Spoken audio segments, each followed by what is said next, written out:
انسان پر جب زندگی گزارتا ہے تو جہاں خوشیاں آتی ہیں، اچھے حالات آتے ہیں، وہیں یہ اپنی زندگی میں جو ہے خوشیوں کے ساتھ، نعمتوں کے ساتھ حالات کا بھی مقابلہ کرتا ہے۔ حالات بھی درپیش ہوتے ہیں۔ 2 مہینے کام بہت اچھا چلا، تیسرے مہینے میں گھر میں ایسی طبیعت خراب ہوئی کہ سارا معاملہ ارتھ ویوستھا بگڑ گئی۔ تو اب اس صورت میں کیا کرے گا؟ تو فرمایا صبر کا مزاج حالات کو ٹالتا ہے۔ صبر کا مزاج حالات کو ٹالتا ہے، اور اس صبر کی برکت سے اللہ تبارک و تعالی اس کو حالات کی گرداب سے، اس بھنور میں پھنسنے سے، اور مزید وہ حالات اس کے اور گہرے ہوں اور یہ اور اللہ کے عتاب کا شکار ہو جائے، اس سے اللہ تبارک و تعالی صبر کی برکت سے حفاظت فرماتا ہے۔ اس لیے کہ خدا کے قرآن نے نماز پڑھنے والوں کے ساتھ یوں نہیں کہا اللہ ساتھ ہے، ثواب ملے گا، فضیلت کی چیز ہے، بندگی کا مظاہرہ ہے، اللہ اور اس کے بندے کے درمیان راز و نیاز ہے، معراج کا تحفہ ہے، سب کچھ ہے، لیکن یوں نہیں کہا کہ ہم تمہارے ساتھ ہوں گے اس عمل پر۔ لیکن صبر اتنا بڑا عمل ہے، فرمایا ان اللہ معیت ہماری تمہارے ساتھ ہو جائے گی۔ اس لیے صبر کا مطلب ہے کہ اپنے دل کے اعتبار سے خدا کے فیصلوں پر راضی ہو جانا۔ یا اللہ بیماری اگرچہ میں برداشت نہیں کر سکتا، لیکن ہے آپ کی نعمت، اس لیے مانگتا ہوں کہ اس بیماری کو صحت کی نعمت سے بدل دے۔ تو صبر چونکہ ایمانی عقیدے توحید کا واشغاف کرنے والا عمل ہے، اس لیے فرمایا کہ ان اللہ مع الصابرین۔ حضرات صحابہ کے استقامت اور ان کے تیزی کے ساتھ آگے بڑھنے کا بنیادی راز، اور بدر ہو، حنین ہو، جتنی بھی کامیابیوں کے جھنڈے گاڑے گئے احقاق کے حق کے لیے، وہاں صبر ہی کار فرما تھا۔ اگر صحابہ 313 تھے اور وہ 1000 تھے اور یوں کہہ کے بھاگ جاتے نا جی ہم نہیں مقابلہ کر سکتے، تو کیا غزوہ بدر جیسی تاریخی جنگ جو قیامت تک حق کے اظہار کا اعلان کرتی رہے گی، کیا دنیا میں وجود میں آ سکتی تھی؟ نہیں، صبر کا نتیجہ تھا، صحابہ جم گئے اور تکلیف پر کیا کر لیا، صبر کر۔ اس لیے میں بہت مختصر کہتا ہوں، صبر بڑی چیز ہے، حالات کا مقابلہ کرنا چاہیے۔ کبھی اپنی زندگی کے لیے رول ماڈل کے طور پر اپنے سے بڑے کو نہیں دیکھنا چاہیے کہ اس کے پاس جیسی نعمت ہے میں ان کو حاصل کرنے کے لیے چور دروازے اختیار کروں۔ یہ خدا کی تقسیم پر گویا کہ اعتراض ہے، نہیں، اس کے ساتھ جو ہے وہ اس کے مناسب حال ہے، میرے ساتھ جو ہے وہ میرے مناسب حال ہے، اور اللہ تبارک و تعالیٰ نے مجھے جو نعمتیں دی ہیں وہ میں ان کا بھی حقدار نہیں ہوں، میں ان کا بھی حقدار نہیں ہوں، لیکن اللہ نے اپنے فضل سے ہی مجھے عطا فرمائی، اور میں پھر بھی ہزاروں سے اللہ نے اچھا بنایا ہے۔ یہ مومنانہ شان ہے، اور یہی آدمی کو پرسکون زندگی عطا کرتی ہے۔ تو نمبر 1 صبر ہے۔ نمبر 2 شکر۔ موجودہ نعمتوں پر آدمی اللہ کا شکر ادا کرتا رہے، ناشکری سے اپنے آپ کو بچاتا رہے، یہ نعمتوں کے بڑھنے کا دروازہ کھولتا ہے۔ تو حالات سے تو حفاظت ہوئی کس کی برکت سے؟ اور نعمتوں کا دروازہ کھلا کس کی برکت سے؟ شکر کی برکت سے۔ سب کی خواہش یہی ہے نا، چندے والا ہے چندہ بڑھ جائے، دکان والا ہے دکان بڑھیا چلے، شو روم والا ہے شو روم بڑھیا چلے، کاروبار اچھا چلے، ہر ایک کی فطری خواہش ہے، عالم ربانی ہو، بزرگ ہو، کوئی بھی ہو، سب کی خواہش ہے دنیا میں ترقی۔ تو لیکن ترقی کی چابی شکر کی ادائیگی۔ قرآن کہتا ہے لئن شکرتم لأزید، اگر تم میری نعمتوں کا شکر ادا کرو گے تو میں تمہارے اوپر اپنی نعمتوں کے دروازے کھول دوں گا، بڑھا دوں گا نعمتیں۔ ہر مہینے کی کارکردگی پہلے کے مقابلے میں زیادہ ہوگی۔ اور اگر یوں کہتا رہے گا نا جی امت تباہ ہو گئی، حالات خراب ہو رہے، اب نہیں ہو رہا چندہ، اب نہیں ہو رہا کام، سمجھ رہے ہیں آپ، اب نہیں ہو رہی آمدنی کچھ بھی، یہ الفاظ اگر استعمال کرے گا تو ہر آنے والے مہینے کی کارگزاری پہلے سے بدتر ہو جائے گی، نعمتوں کے دروازے بند ہو جائیں گے۔ اس لیے فرمایا صبر۔ نمبر 2 شکر، اور نمبر 3 صبر و شکر جب وجود میں آتا ہے، صبر و شکر جس کے لیے کیا جا رہا ہے اس کے یاد کرے گا جبھی تو صبر کرے گا، جب اس کی یاد کرے گا جبھی تو صبر کرے گا۔ اس لیے تیسری چیز ہے اللہ کا ذکر۔ ہماری صبح اللہ کے کلام کی تلاوت سے ہو. جو کسی سے تعلق رکھتے ہیں بیعت وغیرہ کا، ان کے جو معمولات ان کے شیوخ نے بتایا اس کا اہتمام ہو. یہ روحانی غذا ہے. میں ایک بزرگ کے یہاں بھی حاضر ہوا، وہاں میل وشارم میں، کل وہیں پروگرام تھا تمل ناڈو میں، اور وہاں کی والا جا کی جو بڑی مسجد ہے جامع مسجد، اس میں جمعہ کا خطبہ تھا. تو صبح کے ٹائم جب ہم ان سے ملاقات کے لیے گئے تو انہوں نے سب سے پہلے سوال کیا ناشتہ ہوا؟ میں نے کہا ہاں ابھی تو نہیں ہوا، میزبان تیاری کر رہے ہیں، آپ سے دعا لینے کے لیے حاضر ہوا. کہا بھائی میں اس ناشتے کی بات نہیں پوچھ رہا ہوں، میں اس ناشتے کی بات پوچھ رہا ہوں آج تہجد ہوئی یا نہیں، اللہ کی یاد پر جو آپ کو بتائی آپ کے شیخ نے تسبیح پڑھی یا نہیں پڑھی؟ میں نے کہا حضرت الحمدللہ. کہا اگر وہ ہو گئی تو صبح کا ناشتہ ہو گیا، روحانی ناشتہ ہو گیا. جس طرح سے ظاہری ناشتہ نہ ہو تو پورے دن دوپہر تک چلنے پھرنے میں کیا ہوتی ہے؟ پریشانی.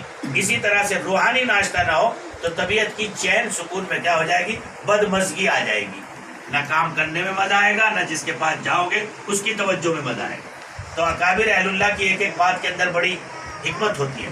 تو اس لیے یہ ایک ناشتہ ہے، ذکر اور روحانی غذا بھی ہے. جتنا آدمی کی روح پاورفل ہوگی اتنا اس کا جسم پاورفل ہوگا. جسم پاورفل ہوتا ہے بریانیوں سے، قورموں سے، سیخ کباب سے، نعمتوں سے، اللہ کی فروٹ سے، ڈرائی فروٹ سے. روح طاقتور ہوتی ہے اللہ کی یاد سے. تو نمبر 1 صبر، نمبر 2 شکر، اور نمبر 3 ذکر، اور نمبر 4 ہے بھائی فکر. ماتحتوں کی فکر، جس ادارے سے وابستہ ہے اس کی فکر، جس محلے میں رہتے وہاں دینداری کی فکر، جو دوست حلقہ ہمارے ساتھ جڑا ہوا ہے اس کے اعمال کی فکر. جب یہ فکر رہتی ہے تو ہمیں جوڑے رکھتی ہے. اب آپ ایک نسبت پر جمع ہوئے کہ ہمارے جو بڑے گزرے ہیں اہل تعلق ہیں ان کے لیے دعا کی جائے، ان کا حق ہے ہم پر، ہم عالم ہیں، کوئی حافظ ہے، کوئی قاری ہے، کوئی مفسر ہے، کوئی کچھ ہے، تو سب جمع ہو اللہ کے قرآن کو پڑھے، ان کے لیے دعا کی جائے. ایک فکر تھی تو جمع ہوئے. اور اگر یہ فکر نہ ہوتی تو آپ 10-20 اتنے قیمتی آدمیوں کو مجھے کبھی دیکھنے کا موقع نہیں ملتا. تو فکر جو ہے پوری قوم کو کیا رکھتا ہے؟ ایک ساتھ جوڑے رکھتا ہے. اس لیے صبر سے حالات اور مصائب ٹلیں گے، شکر سے نعمتوں کے دروازے کھلیں گے، اور ذکر سے بندوں کا تعلق رب سے مضبوط ہوگا. اور جب رب سے مضبوط ہوگا تو اوگی موگی مودی دنیا کا سارا باطل بھی اگر ایک پلیٹ فارم پر جمع ہو تو تب بھی آپ کی ایمانی حرارت کو چیلنج نہیں کر سکتے. اس لیے ذکر سے اللہ کا تعلق، اور بھائی فکر سے اپنا گھر، اپنی اولادیں، ماتحت، محلہ، علاقہ، یہ سارا دین پر کیا رہے گا؟ مجتمع رہے گا. آج عوام میں بددینی کی بنیادی وجہ اہل علم کے اندر سے تھوڑی تھوڑی فکر کا چلے جانا اور بے فکری کا آ جانا. میرا کام، میری درسگاہ، میرا پیٹ، میرے خرچے.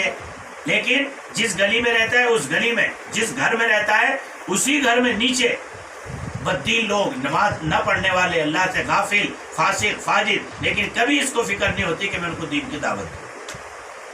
حالانکہ ایک بات میری یاد رکھنا، میں کہتا ہوں عالم ہو، حافظ ہو، قاری ہو، جس پر یہ لیول لگا ہے، اور امت کا ویسے بھی ہر طبقہ، لیکن بالخصوص علماء کو کہتا ہوں کہ علماء کو جہاں رہیں قطب نما بن کر رہنا چاہیے.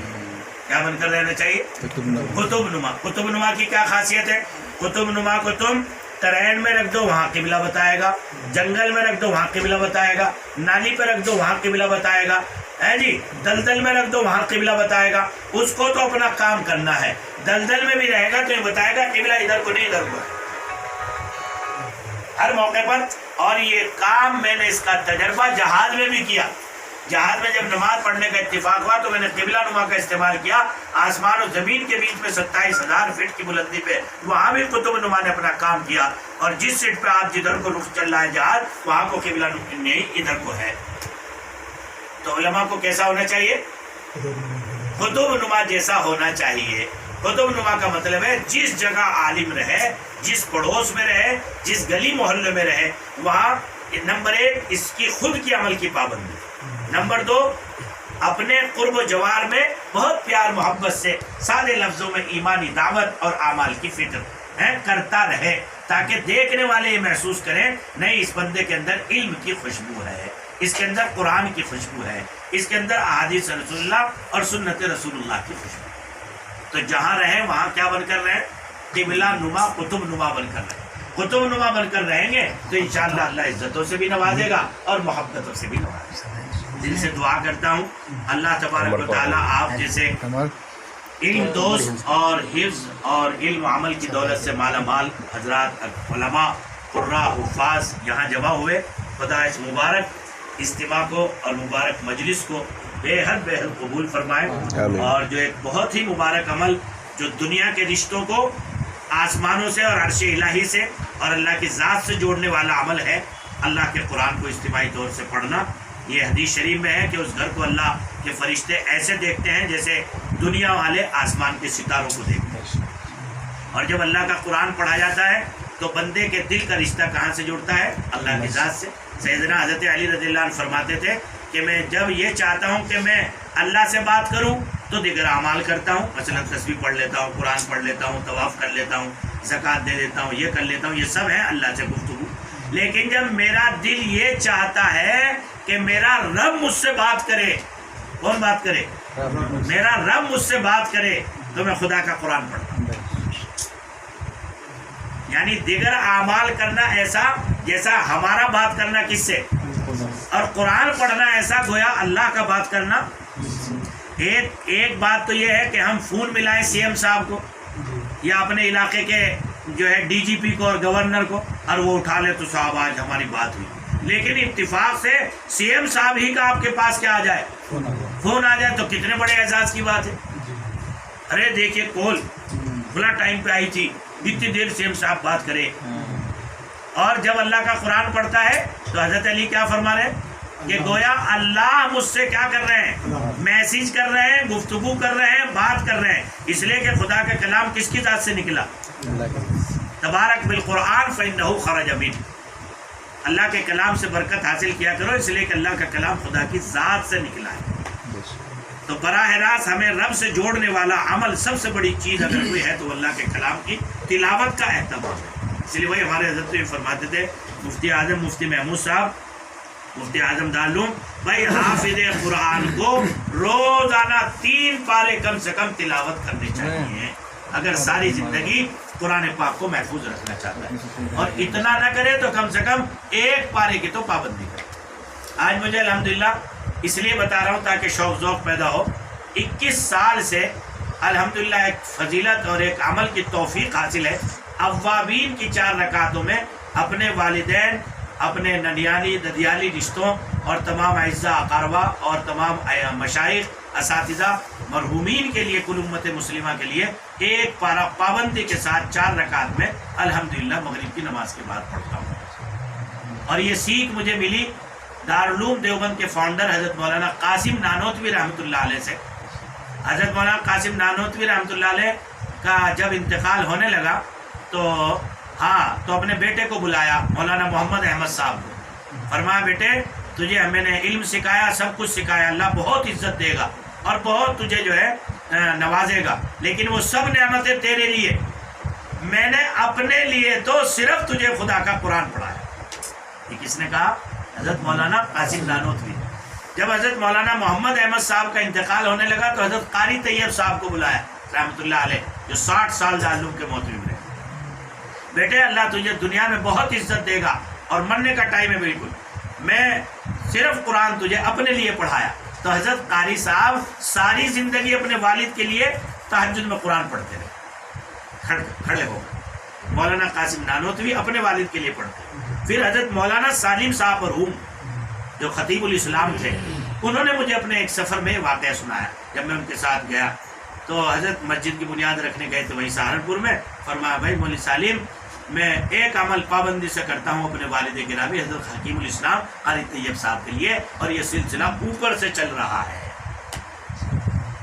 اور بڑھاپے تک چھٹا نہیں۔ تو اس لیے بھائی جو چلے گئے ان کا ہم پر حق ہے، ہم سارے 24 گھنٹوں میں سب کام کریں، لیکن چند منٹ اپنے مشائخ کے لیے، اساتذہ کے لیے، علماء کے لیے، مرحومین امت کے لیے۔ فرمایا حدیث شریف میں جو بندہ اللہم اغفر للمؤمنین والمؤمنات 25 مرتبہ روزانہ پڑھ لے، کل امت مسلمہ کے ایصال ثواب پہنچانے کا اور شہادت کی موت واقع ہونے کا ذریعہ بنے گا۔ چھوٹے چھوٹے اعمال ہیں، اللہ مبارک لی فی الموت و فیما بعد الموت، اس کا بھی یہی فضیلت ہے۔ اللہ ہم سب کو عمل کی توفیق عطا فرمائے۔ اللہم صلی علی سیدنا وعلی آل سیدنا